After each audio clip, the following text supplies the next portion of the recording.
ಹೇಳಕ್ಕಾಗತ್ತಾ madam? Sir, ನನಗೆ ಈ black magic ಇಂದಾನೆ ತುಂಬಾ ಅನುಭವಗಳಾಗಿದೆ ಸರ್. ಅದು ಬರ್ನ್ ಮಾಡಕ್ ಹೋದ್ರು ಸಹ ಬರ್ನ್ ಆಗ್ಲಿಲ್ಲ. ಆಮೇಲೆ ಗುರೂಜಿ ಮಂತ್ರಶಕ್ತಿಯಿಂದ ಅದನ್ನ ಹೊಡೆದ್ರು ಸರ್. ದುಡ್ಡಿಗೋಸ್ಕರ ನನಗೆ ಫ್ರೆಂಡ್ ಸರ್ಕಲ್ ಅಲ್ಲಿ ಮಾಡಿಸಿದ್ದು. ಸ್ವಲ್ಪ ಮನೆಯಲ್ಲಿ ಕಳೆ ಅನ್ನೋದಿರುತ್ತಲ್ವಾ, ಅದು ಚೇಂಜ್ ಆಗಿದೆ ಅಂತ. ಆಮೇಲೆ ಮಂತ್ರ ಪಠನೆ ಎಷ್ಟೆಷ್ಟು ಸಾಧ್ಯ ಆಗುತ್ತೋ ಅಷ್ಟೆಷ್ಟು ಮಂತ್ರ ಪಠನೆ ಮಾಡ್ತಾ ಇದ್ವಿ. ಜೋರಾಗಿ ಮಂತ್ರ ಪಠನೆ ಮಾಡ್ತಾ ಇದ್ದೆ ಸರ್. ಆ ಟೈಮಲ್ಲಿ ನನ್ನ ಮಗನ ಬೆಡ್ಡಿಂದ ಏನೋ ಒಂದು ಕಪ್ಪು ಆಕೃತಿ ಇದ್ದು ಆಚೆ ಓಡೋದಂಗಾಯ್ತು ಸರ್. ನನಗೆ ಬಾಬಾಜಿ ದರ್ಶನ ಕೂಡ ಆಗಿದೆ. ಯಾಕಂದ್ರೆ ಬಾಬಾಜಿಯವ್ರನ್ನ ನನ್ನ ಕಣ್ಣಿಂದನೇ ನೋಡಿದ್ದೀನಿ ಸರ್. ಅದೊಂದು ನನಗೆ ತುಂಬಾ ಸಂತೋಷ ಆಗ್ತಾ ಇದೆ. ಪಠನೆ ಮಾಡಕ್ ಶುರು ಆದ್ಮೇಲೆ ಅದು ಸ್ವಲ್ಪ ಪೌಡ್ರ್ ತರ ಮೇಲೆ ತೇಲಕ್ ಶುರುವಾಯ್ತು. ನಾನು ಮತ್ತೆ ನನ್ನ ಗಂಡ ಚೆನ್ನಾಗಿರ್ಬಾರ್ದು ಅಂತ ಮಾಡಿಸಿ ನನ್ನ ಮನೆಯಲ್ಲಿ, ನನ್ನ ತವ್ರ ಮನೆಯಲ್ಲಿ ಫಸ್ಟೇ ಹೇಳ್ದಂಗೆ ನನ್ನ ಲೈಫೇ ಇಲ್ಲ, ಮುಗೀತು ಅಂದ್ಕೊಂಡಿದ್ದೊಳಗೆ ನನ್ಗೆ ಇವಾಗ ಮತ್ತೆ ಇನ್ನೊಂದು ಹೊಸ ಲೈಫ್ ಅನ್ನೋ ತರ ಸಿಗ್ತಾ ಇದೆ ನನಗೆ. ಖಂಡಿತ ಬಾಬಾಜಿ ಗುರುಕುಲಕ್ಕೆ ಜಾಯ್ನ್ ಆಗಿ ಅಂತಾನೆ ಕೇಳ್ಕೊಂತೀನಿ ನಾನು. ತುಂಬಾ ಉಪಯೋಗ ಇದೆ ಇಲ್ಲಿ.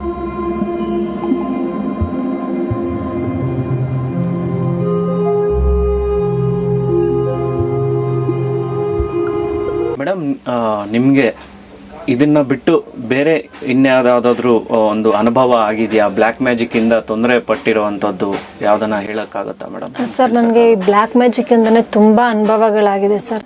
ಕೇಳ್ತಾ ಹೋದ್ರೆ ಇವ್ರೇನು ಬರೀ ಬ್ಲ್ಯಾಕ್ ಮ್ಯಾಜಿಕ್ ಹೇಳ್ತಾರೆ ಅಂತ ಅನ್ನಿಸ್ಬೋದು ಕೇಳೋರಿಗೆ. ಆದರೆ ನನಗೆ ಆಗಿರೋದೆಲ್ಲ ಫುಲ್ ಬ್ಲ್ಯಾಕ್ ಮ್ಯಾಜಿಕ್ ಇಂದಾನೆ ತೊಂದರೆಗಳಾಗಿರೋದು ಸರ್. ಇದು ನನ್ನ ತಾಯಿ ಮನೆಯಿಂದನೂ ಸಹ ನಮಗಾಗಿದೆ ಸರ್. ಇದು ತಾಯಿ ಮನೆಯಿಂದನೂ ಆಗಿದೆ. ಅಲ್ಲೂ ಸಹ ನನಗೆ ಗೊತ್ತಿರಲಿಲ್ಲ ತಾಯಿ ಮನೆಯಿಂದ ನಮಗೆಲ್ಲ ಎಫೆಕ್ಟ್ ಆಗಿದೆ ಅಂತ. ಖಂಡಿತ ನನಗೆ ಗೊತ್ತಿರಲಿಲ್ಲ. ಅದು ಹಿಪ್ನೋಟೈಸ್ ಆದಮೇಲೆ ನನಗೆ ಗೊತ್ತಾಗಿದ್ದು. ಸಂಮೋಹಿನಿಗೆ ಹೋದ್ಮೇಲೆ ಎಲ್ಲೆಲ್ಲಿ ಏನೇನು ಪ್ರಾಬ್ಲಮ್ ಆಗಿದೆ, ನಿಮಗೆ ಪ್ರಾಬ್ಲಮ್ ನೋಡಿ ಅಂತ ನಮ್ಮನ್ನ ಕಳಿಸಿದ್ರಲ್ವಾ, ಅವಾಗ ನಾವು ಒಂದೇ ನೋಡ್ಕೊಂಡು ಬಂದಾಗ ನನಗೆ ಗೊತ್ತಾಗಿದ್ದು. ಫಸ್ಟ್ ಗೊತ್ತಾಗಿದ್ದು ಫ್ರೆಂಡ್ ಸರ್ಕಲ್ದು. ನೆಕ್ಸ್ಟ್ ಗೊತ್ತಾಗಿದ್ದು ನನಗೆ ಇದು ನನ್ನ ತವ್ರ ಮನೆ ಕಡೆಯಿಂದನೇ ಆಗಿದೆ ಅಂತ. ಅಲ್ಲಿ ಹೆಂಗೆ ಅಂದರೆ ಇಡೀ ಫ್ಯಾಮಿಲಿನಲ್ಲಿ ಹೆಣ್ಮಕ್ಳು ಯಾರು ಸಂತೋಷವಾಗಿರಬಾರ್ದು ಅನ್ನೋ ಥರನೇ ಮಾಡಿ 6 ಕಡೆ ಮುಚ್ಚಿಟ್ಟಿದ್ರು ಸರ್. ಅದು ತಾಳೆಗರಿನಲ್ಲೆಲ್ಲ ಬರೆದು, ಮತ್ತು ಮಡಕೆ ಕುಟ್ಕೆ ಏನೋ ಗಿಡಮೂಲಿಕೆ ಎಲ್ಲನೂ ಹಾಕಿ ಮುಚ್ಚಿಟ್ಟಿದ್ರು ಸರ್.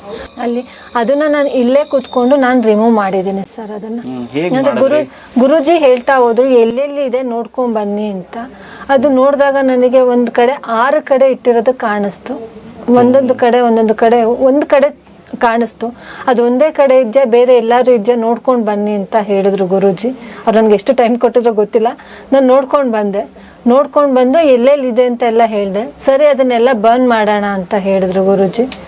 ಆಮೇಲೆ ಬರ್ನ್ ಮಾಡಿದ್ವಿ ಸರ್. ಅದೆಲ್ಲ ಬರ್ನ್ ಆದ್ಮೇಲೆ 6 ಬರ್ನ್ ಮಾಡಿದ್ವಿ. ಬರ್ನ್ ಆದ್ಮೇಲೆ ಇನ್ನೂ ಒಂದ್ ಕಡೆ ಇತ್ತು ಸರ್. ಅದು ತುಂಬಾ ಅದ್ರಲ್ಲಿ ಮಡಕೆ ಮತ್ತೆ ಬೇರೆ ಏನೇನೋ ಎಲ್ಲ ಹಾಕಿಟ್ಟಿದ್ರು ಸರ್. ಅದು ಸರಿಗ್ ನನಗೆ ಏನು ಅನ್ನೋದು ಗೊತ್ತಾಗ್ತಲ್ಲ. ಗಿಡ ಮೂಲಿಕೆ ಅದು ನಮ್ಗೆ ಅಷ್ಟು ಐಡಿಯಾ ಇಲ್ಲ. ಒಟ್ಟು ಏನೋ ಇತ್ತು ಮಡಕೆ ಎಲ್ಲ. ಅದು ಬರ್ನ್ ಮಾಡಕ್ ಹೋದ್ರು ಸಹ ಬರ್ನ್ ಆಗ್ಲಿಲ್ಲ ಸರ್. ಕರ್ಪೂರ ಕೊಟ್ಟು ಅದೆಲ್ಲ 6 ಬರ್ನ್ ಆಯ್ತು. ಇದನ್ನ ಬರ್ನ್ ಮಾಡು ಅಂತ ಅಂದ್ರು ಬರ್ನ್ ಮಾಡಕ್ ಹೋದ್ರೆ ಆಗ್ಲೇ ಇಲ್ಲ. ಆಮೇಲೆ ಗುರೂಜಿಗೆ ಹೇಳ್ದೆ ನಾನು, ಆಗ್ತಾ ಇಲ್ಲ ಗುರೂಜಿ, ಬರ್ನ್ ಆಗ್ತಾ ಇಲ್ಲ, ಇದೇ ಹತ್ಕೊಂತಾ ಇಲ್ಲ, ಕರ್ಪೂರನೂ ಹತ್ಕೊಂತಿಲ್ಲ ಅಂತ ಅಂದೆ. ಮತ್ತೆ ಒಂದ್ಸಲ ಹೇಳಿದ್ರು ಕರ್ಪೂರ ಹತ್ಸೋಕೆ. ಕರ್ಪೂರ ಕೂಡ ಹತ್ಕೊಂಡ್ಲಿಲ್ಲ. ಅದು ಹತ್ಕೊಂಡ್ರು ಅದು ಬರ್ನ್ ಆಗ್ಲಿಲ್ಲ.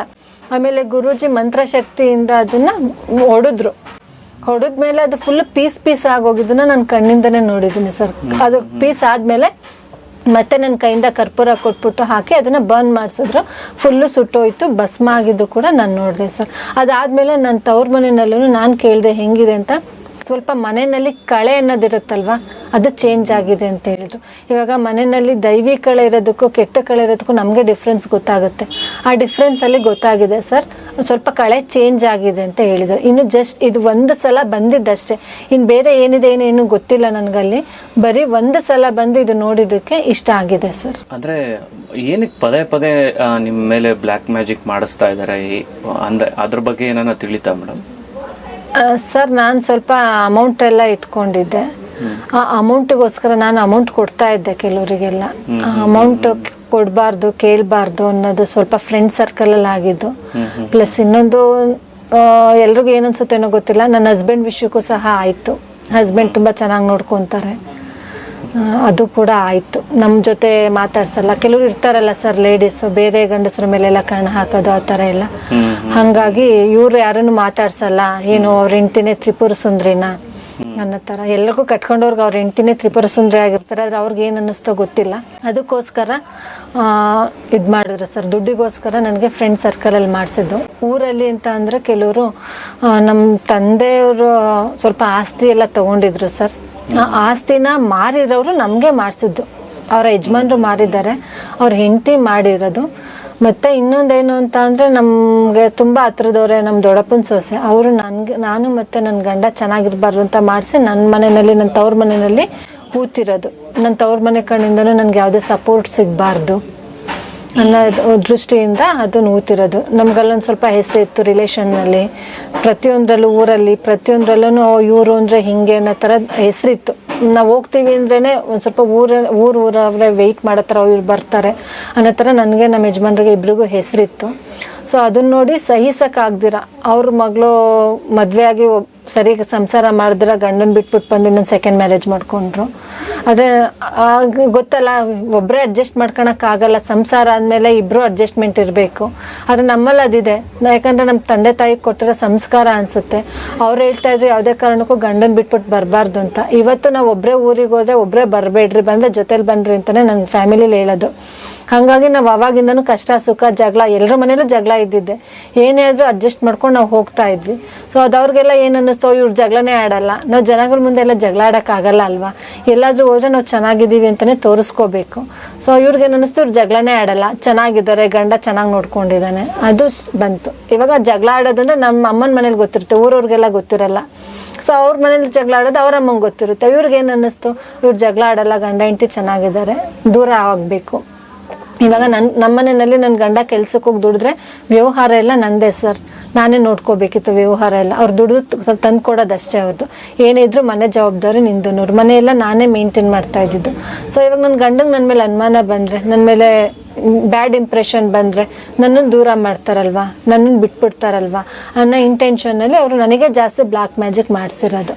ಇವಳಿಂದ ತಪ್ಪಾಯಿತು ಅನ್ನೋದು ಗೊತ್ತಾಯಿತು ಅಂತ ಅಂದರೆ ಇವಳನ್ನ ಅವ್ಳ ಗಂಡ ಬಿಟ್ಬಿಡ್ತಾನೆ ಅನ್ನೋ ಒಂದು ರೀಸನ್ಗೆ ಮಾಡಿಸಿರೋದು ಸರ್. ಮೇಡಮ್, ಸಮಸ್ಯೆ ಬರೀ ನಿಮಗೆ ಕಾಡ್ತಾ ಇತ್ತಾ? ಅಂದ್ರೆ ನಿಮ್ಗೆ ಮಾಡ್ತಾ ಇದ್ರ ಬ್ಲ್ಯಾಕ್ ಮ್ಯಾಜಿಕ್, ಇಲ್ಲ ನಿಮ್ಮ ಮನೆಯಲ್ಲಿ ಇರ್ತಕ್ಕಂಥ ನಿಮ್ಮ ಹಸ್ಬೆಂಡ್ ಆಗಿರ್ಬೋದು, ಮಕ್ಕಳಾಗಿರ್ಬೋದು, ಅವ್ರಿಗೇನ ಸಮಸ್ಯೆ ಕೂಡ ಕಾಡ್ತಾ, ಅವ್ರಿಗೆ ಕೂಡ ಸಮಸ್ಯೆ ಇತ್ತ?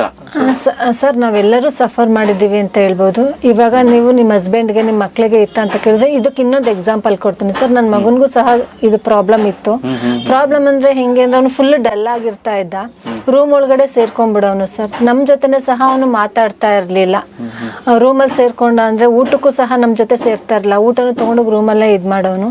ಈ ಗುರುಜಿ, ನಾನು ಈ ಗುರುಕುಲಕ್ಕೆ ಜಾಯಿನ್ ಆದ್ಮೇಲೆ ಮಂತ್ರ ಪಠನೆ ಎಷ್ಟೆಷ್ಟು ಸಾಧ್ಯ ಆಗುತ್ತೋ ಅಷ್ಟೆಷ್ಟು ಮಂತ್ರ ಪಠನೆ ಮಾಡ್ತಾ ಇದ್ವಿ. ಜೋರಾಗೆ ಮಂತ್ರ ಪಠನೆ ಮಾಡ್ತಾ ಇದ್ದೆ ಸರ್.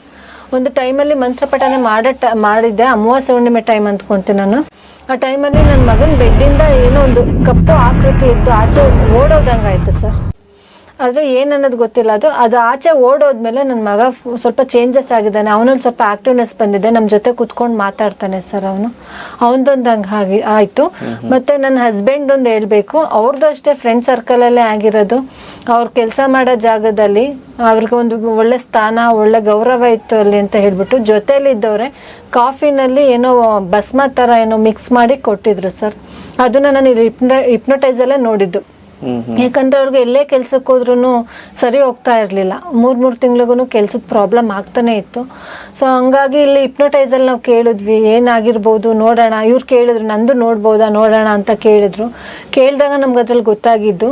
ಆಮೇಲೆ ಅದನ್ನ ಗುರೂಜಿ ಹೇಳಿದ್ರು ಅದನ್ನೆಲ್ಲ ರಿಮೂವ್ ಮಾಡ್ಬೋದು ಅಂತ. ನೋಡೋಣ, ರಿಮೂವ್ ಮಾಡ್ಸೋಣ ಅಂತ ಹೇಳಿ ರಿಮೂವ್ ಮಾಡಿದ್ವಿ ಸರ್. ಬಾಡಿನಲ್ಲೆಲ್ಲ ವೈಟ್ ಏನೋ ಸೇರ್ಕೊಂಡಿತ್ತು, ವೈಟ್ ಕಲರ್ ಎಲ್ಲ ಇತ್ತು. ಅದನ್ನ ನಾನೇ ರಿಮೂವ್ ಮಾಡಿದೆ. ರಿಮೂವ್ ಮಾಡ್ತಾ ಇದ್ರೆ ಹೊಟ್ಟೆನಲ್ಲಿ ಬಂದ್ರೆ ರಿಮೂವ್ ಆಗ್ತಾನೆ ಇಲ್ಲ. ಹೊಟ್ಟೆನಲ್ಲಿ ಹೆಂಗಂದ್ರೆ ಅವ್ರು ಹೇಳ್ತಾ ನಾನು ಅಂದ್ಕೊಂತಿದ್ದೀನಿ ಬಟ್ಟೆ ಎಲ್ಲ ತಗೊಂಡು ಅದನ್ನ ಒರೆಸ್ತಾ ಇದ್ದೀನಿ, ನೆಲ ಒರೆಸ್ತೀವಲ್ಲ ಆ ಥರ ಉಜ್ಜಿ ಒರೆಸ್ತಾ ಇದ್ದೀನಿ ಅನ್ನೋ ಥರ ಫೀಲ್ ಮಾಡ್ಕೊಂಡೆಲ್ಲ ಒರೆಸ್ತಾ ಇದ್ದೀನಿ. ಅದು ರಿಮೂವ್ನೇ ಆಗ್ತಾ ಇಲ್ಲ. ಆಮೇಲೆ ಹೇಳ್ದೆ ಗುರುಜಿಗೆ, ಅದು ಆಗ್ತಾ ಇಲ್ಲ, ಎಲ್ಲ ಹೋಯ್ತು, ಹೊಟ್ಟೆನಲ್ಲಿ ಮಾತ್ರ ಅದು ರಿಮೂವ್ ಆಗ್ತಾ ಇಲ್ಲ. ಗಟ್ಟಿ ಕುತ್ಕೊಂಡ್ಬಿಟ್ಟಿತ್ತು ಕೆಳಗಡೆ, ಗಟ್ಟಿಗೆ ಒಂಥರ ಬಾಲ್ ಥರ, ಚಿಕ್ಕ ಬಾಲ್ ಥರ ಕುತ್ಕೊಂಡ್ಬಿಟ್ಟಿತ್ತು. ಆಮೇಲೆ ಗುರೂಜಿಗೆ ಹೇಳಿದ್ಮೇಲೆ ಗುರೂಜಿ ಮಂತ್ರ ಎಲ್ಲ ಪಠನೆ ಮಾಡಕ್ ಶುರು ಆದ್ಮೇಲೆ ಅದು ಸ್ವಲ್ಪ ಪೌಡ್ರ್ ತರ ಮೇಲೆ ತೇಲಕ್ ಶುರುವಾಯ್ತು. ಮೇಲೆ ತೇಲಕ್ ಶುರುವಾದ್ಮೇಲೆ ಅದನ್ನೆಲ್ಲ ಕ್ಲೀನ್ ಮಾಡಿದೆ. ಕ್ಲೀನ್ ಮಾಡಿದ್ಮೇಲೆ ಅವ್ರಿಗೂ ಇವಾಗ ಪರವಾಗಿಲ್ಲ, ಓಕೆ, ಮೊದಲಿಗಿಂತ ಒಂದ್ ಸ್ವಲ್ಪ ಒಂದ್ ಸ್ವಲ್ಪ ಬದಲಾವಣೆ ಪರವಾಗಿಲ್ಲ. ಮುಖದಲ್ಲೂ ಚೇಂಜಸ್ ಬಂದಿದೆ ಸರ್ ಅವರಿಗೆ. ಮುಖದಲ್ಲಿ ಕಣ್ ಕೆಳಗಡೆ ಎಲ್ಲ ತುಂಬಾ ಬ್ಲ್ಯಾಕ್ ಇತ್ತು ಅವರಿಗೆ. ಮತ್ತೆ ಇಲ್ಲಿ ಕುತ್ಕೊಂಡ್ರೆ ಅವ್ರು ಏನೋ ಯೋಚನೆ ಮಾಡೋರು, ಏನ್ ಯೋಚನೆ ಮಾಡ್ತಾರೋ ಅಂದ್ರೆ ಏನು ಇಲ್ಲ ಅನ್ನೋರು. ನಾವೇನ್ ಮಾತಾಡಿದ್ರು ಅವ್ರ ತಲೆಗೆ ಹೋಗ್ತಾ ಇರ್ಲಿಲ್ಲ. ಇವಾಗ ಅದೆಲ್ಲ ಸ್ವಲ್ಪ ಚೇಂಜಸ್ ಆಗಿದೆ ಸರ್. ಕೊನೆಯದಾಗಿ ನೀವು ನಮ್ಮ ವೀಕ್ಷಕರಿಗೆ ಏನ್ ಹೇಳಕ್ ಬಯಸ್ತೀರಾ? ಅಂದ್ರೆ ಬಾಬಾಜಿ ಗುರುಕುಲ ಅನ್ನೋಂತ ಈ ಗುರುಕುಲದಲ್ಲಿ ನಿಮ್ಗೆ ಏನೆಲ್ಲ ತಂದು ಕೊಟ್ಟಿದೆ ನಿಮ್ಮ ಜೀವನದಲ್ಲಿ? ನನ್ನ ಜೀವನದಲ್ಲಿ ನಾನು ಏನೇನು ಕಳ್ಕೊಂಡಿದ್ದೆ ಎಲ್ಲ ನನಗೆ ತಂದು ಕೊಟ್ಟಿದೆ ಬಾಬಾಜಿ ಗುರುಕುಲ. ಹೇಳ್ಬೇಕು ಅಂದ್ರೆ ನನಗೆ ಮನಃಶಾಂತಿ ಇರಲ್ಲ, ಮನಃಶಾಂತಿ, ನೆಮ್ಮದಿ ಪ್ರತಿಯೊಂದು ತಂದು ಕೊಟ್ಟಿದೆ. ನಾನು ಫಸ್ಟೇ ಹೇಳ್ದಂಗೆ ನನ್ನ ಲೈಫೇ ಇಲ್ಲ, ಮುಗೀತು ಅಂದ್ಕೊಂಡಿದ್ದೊಳಗೆ ನನಗೆ ಇವಾಗ ಮತ್ತೆ ಇನ್ನೊಂದು ಹೊಸ ಲೈಫ್ ಅನ್ನೋ ಥರ ಸಿಗ್ತಾ ಇದೆ. ನನಗೆ ಏನಾದರೂ ಅಚೀವ್ ಮಾಡ್ತೀನಿ ಅನ್ನೋ ಒಂದು ಧೈರ್ಯ ಬಂದಿದೆ. ಇದನ್ನ ನೋಡ್ತಾ ಇರೋರು ಯಾರೇ ಇದ್ರೂ ಅವ್ರಿಗೇನಾದರೂ ತುಂಬ ಸಮಸ್ಯೆ ಇದ್ದರೆ ಖಂಡಿತ ಬಾಬಾಜಿ ಗುರುಕುಲಕ್ಕೆ ಜಾಯ್ನ್ ಆಗಿ ಅಂತಲೇ ಕೇಳ್ಕೊತೀನಿ ನಾನು. ತುಂಬ ಉಪಯೋಗ ಇದೆ ಇಲ್ಲಿ. ಅಂದ್ರೆ ಇಲ್ಲಿ ನಿಮ್ಗೆ ಯಾವ ರೀತಿ ಸಲಹೆಗಳನ್ನ ಕೊಡ್ತಾರೆ ಗುರುಗಳಿಂದ? ನಿಮ್ಗೆ ಏನೆಲ್ಲ ನಿಮ್ಗೆ ಸಲಹೆಗಳು ಕೊಟ್ಟು ನಿಮ್ಗೆ ಯಾವ ರೀತಿ ಇದೆ ಟೀಚಿಂಗ್, ಯಾವ ರೀತಿ ಇದೆ ಅದ್ರ ಬಗ್ಗೆ? ಸರ್ ಟೀಚಿಂಗ್ ಅಂದ್ರೆ ನಮಗೆ ಸಂಜೆಯಿಂದ ನಮಗೆ 2 hours ಇರುತ್ತೆ ಸರ್. ಆ 2 hours ಅಲ್ಲಿ ನಮಗೆ ಮಂತ್ರ ಪಠನೆ ಮಾಡಿಸ್ತಾರೆ. ಫಸ್ಟ್ ಮಂತ್ರ ಪಠನೆ ಮಾಡಿಸಿ ಮತ್ತೆ ನಮ್ಮನ್ನ ನಾವು ಚೇಂಜ್ ಮಾಡ್ಕೊಳೋ ಥರ, ನಮಗೆ ದೈವಿ ಶಕ್ತಿ ಬಂದು ನಮ್ಮನ್ನ ನಾವು ಕ್ಲೀನ್ ಮಾಡ್ಕೊಳೋ ಥರ ಎಲ್ಲ ಮಾಡ್ತಾರೆ. ಬಿಳಿ ಬೆಳಕಿನ ಶಕ್ತಿ ಆ ಥರ ಎಲ್ಲ ಮಾಡಿ ನಮ್ಮನ್ನ ನಾವು ಕ್ಲೀನ್ ಮಾಡ್ಕೊಳೋ ಥರ ಮಾಡ್ತಾರೆ. ಆಮೇಲೆ ಮನಸ್ಸು ಅಂದ್ರೆ ಏನು, ನಮ್ಮ ಮನಸ್ಸನ್ನ ನಾವು ತಿಳ್ಕೊಳೋ ಥರ ಮಾಡ್ತಾರೆ. ಹೊರಗಿನ ಪ್ರಪಂಚ ಹೆಂಗಿದೆ, ಹೊರಗಿನ ಜನ ಅಂದ್ರೆ ಹೆಂಗ್ ತಿಳ್ಕೊಬೇಕು ನಾವು. ಇವಾಗ ನಾನೇ ಹೇಳಿದೆ ಫ್ರೆಂಡ್ಸ್ನ ನಂಬಿ ಮೋಸ ಹೋದೆ ಅಂತ, ಆದ್ರೆ ಫ್ರೆಂಡ್ಸ್ ಹೆಂಗಿರ್ತಾರೆ ಅನ್ನೋದನ್ನ ತಿಳ್ಕೊಬಹುದು ನಾವೇ. ಅದನ್ನೆಲ್ಲ ನಮ್ಗೆ ಹೇಳ್ಕೊಡ್ತಾ ಇದ್ದಾರೆ ಸರ್. ಒಬ್ಬ ಮನುಷ್ಯ ಏನು ಅನ್ನೋದನ್ನ ಮನುಷ್ಯನ ಮುಖ ನೋಡಿ ನಾವು ತಿಳ್ಕೊಬಹುದು. ಆ ತರ ಎಲ್ಲ ನಮ್ಗೆ ಹೇಳ್ಕೊಡ್ತಾ ಇದ್ದಾರೆ. ಮತ್ತೆ ನಮ್ಮ ಸಮಸ್ಯೆ ಏನೇ ಇದ್ರೂ ನಾವು ಪರಿಹರಿಸ್ಕೋಬಹುದು. ಇನ್ನೊಂದು ಏನಂತ ಅಂದ್ರೆ ಕೆಲವರು ಕ್ಲಾಸಸ್ ಮಾಡ್ತಾರೆ, ಕ್ಲಾಸಲ್ಲಿ ಮಾತ್ರ ಅಟೆಂಡ್ ಮಾಡಬೇಕು, ಅವಾಗ ಅಷ್ಟೇ ನಿಮ್ ಪ್ರಾಬ್ಲಮ್ನ ಕೇಳ್ಕೋಬೇಕು ಅಂತಾರೆ. ಇಲ್ಲಿ ಗುರೂಜಿಗಳು ಹಂಗಿಲ್ಲ, ನೀವು ಎನಿ ಟೈಮ್ ಯಾವಾಗಾದ್ರೂ ಫೋನ್ ಮಾಡಿ ನಮ್ಮ ಪ್ರಾಬ್ಲಮ್ಸ್ನ ಹೇಳ್ಕೋಬಹುದು. ನಾವು ಅವ್ರು ಏನೇ ಕೆಲಸದಲ್ಲಿದ್ರು ಫ್ರೀ ಮಾಡ್ಕೊಂಡು ನಮ್ಮ ಕಾಲ್ಸ್ನ ಅಟೆಂಡ್ ಮಾಡಿ, ಗುರೂಜಿ ನಮ್ಗೆ ಪ್ರಾಬ್ಲಮ್ ಆಗಿದೆ, ಗುರೂಜಿ ಹಿಂಗಾಗಿದೆ ಅಂತಂದ್ರೆ ಎಲ್ಲದಕ್ಕೂ ಸಜೆಷನ್ ಕೊಡ್ತಾರೆ. ನಾವು ಒಂದು ಸಂತೋಷ ಇರಲಿ ಒಂದು ದುಃಖ ಇರಲಿ ಫಸ್ಟ್ ಗುರೂಜಿ ಕಾಲ್ ಮಾಡಿ ನಾವು ಹಂಚ್ಕೊಂತೀವಿ. ಮೇಡಮ್, ಕೊನೆಯದಾಗಿ ನಮ್ಮ ವೀಕ್ಷಕರಿಗೆ ಏನ್ ಹೇಳಕ್ಕೆ ಬಯಸ್ತೀರಾ? ಸರ್ ನಾನು ಅವಾಗಿಂದ ಹೇಳ್ತಾ ಇದ್ದೆ ಗುರು ಮಂತ್ರ ಹೇಳ್ತೀವಿ ಅಂತ. ಆದರೆ ಯಾವ ಗುರು ಅಂತ ಅಂದರೆ ಆ ಗುರುಗಳ ಹೆಸರು ಬಾಬಾಜಿ ಅಂತ ಸರ್. ಆ ಬಾಬಾಜಿಗಳು ಎಷ್ಟೋ ನಮ್ಮ ಗ್ರೂಪಲ್ಲೇ ಎಲ್ಲ ಹೇಳ್ಕೊತಾರೆ, ಬಾಬಾಜಿಗಳು ಬಂದು ನಮ್ಗೆ ಅನುಗ್ರಹ ಕೊಟ್ಟರು, ಈ ಕ್ಲಾಸ್ ಜಾಯ್ನ್ ಆಗು ಅಂತ ಹೇಳಿದ್ರು ಅಂತ ಹೇಳ್ಕೊತಾರೆ. ನಾನು ಗುರುಗಳನ್ನೇ ನಂಬದೇ ಇರೋಳು, ಇವತ್ತು ಬಾಬಾಜಿನ ನಂಬ್ತೀನಿ. ನನಗೆ ಬಾಬಾಜಿ ದರ್ಶನ ಕೂಡ ಆಗಿದೆ. ಯಾಕಂದರೆ ನಾನೊಂದ್ಸಲ ಕ್ಲಾಸ್ ಹಿಪ್ನಟೈಸ್ ಮಾಡಬೇಕು ಅಂತ ಹೋದಾಗ ನಮ್ಮ ಕ್ಲಾಸ್ ಅವರೇ ಒಬ್ಬರು ಬಂದಿದ್ರು. ಅವರು ಹಿಪ್ನಟೈಸ್ ಆಗಲಿಲ್ಲ. ಆ ಟೈಮಲ್ಲಿ ನನಗೆ ಹಿಪ್ನಟೈಸ್ ಮಾಡಿ ಅವ್ರ ಪ್ರಾಬ್ಲಮ್ನ ಸಾಲ್ವ್ ಮಾಡುವಾಗ ಬಾಬಾಜಿಯವ್ರನ್ನ ನಾನು ಕಣ್ಣಿಂದನೇ ನೋಡಿದ್ದೀನಿ ಸರ್. ಅದೊಂದು ನನಗೆ ತುಂಬ ಸಂತೋಷ ಆಗ್ತಾ ಇದೆ. ಅಂದ್ರೆ ಅವರು ಬಾಬಾಜಿ ದರ್ಶನ ಕೂಡ ಆಗಿದೆ ಸರ್. ಹೇಗಿದ್ರು ಮೇಡಮ್ ಅವರು ನೋಡೋದಕ್ಕೆ? ನಿಮ್ಗೆ ಹೇಗ್ ಕಾಣಿಸಿದ್ರು ಅವರು? ಏನ್ ಅನುಗ್ರಹ ಮಾಡಿದ್ರ? ಏನ್ ಸರ್ ಅನುಗ್ರಹ ಏನಂದ್ರೆ ಒಬ್ರದ್ದು ಪ್ರಾಬ್ಲಮ್ ಇತ್ತು, ಆ ಪ್ರಾಬ್ಲಮ್ ನ ಸಾಲ್ವ್ ಮಾಡಕ್ಕೋಸ್ಕರ ನನಗೆ ಕಾಣಿಸಿದ್ದು ಸರ್. ಜಸ್ಟ್ ಹಿಂಗ್ ಕಾಣಿಸಿ ಹೋದ್ರು. ಅವ್ರ ಶಿಷ್ಯಂದ್ರ ತರ ಕಾಣಿಸಿದ್ರು ನಮ್ಗೆ. ಅವ್ರ ಶಿಷ್ಯಂದ್ರು ಬಂದು ಅವ್ರನ್ನ ಕರ್ಕೊಂಡು ಹೋಗೋ ತರ. ಅದನ್ನ ಅವ್ರ ಬಾಯಿಂದನೇ ಕೇಳಿದ್ರೆ ಚೆನ್ನಾಗಿರುತ್ತೆ ಸರ್. ಇನ್ನೊಬ್ರು ಇದ್ದಾರೆ, ಅವ್ರ ಹತ್ರನೇ ಕೇಳಿ ಸರ್, ಅವ್ರು ಹೇಳ್ತಾರೆ. ತುಂಬಾ ಧನ್ಯವಾದ ಮೇಡಮ್. Thank you sir.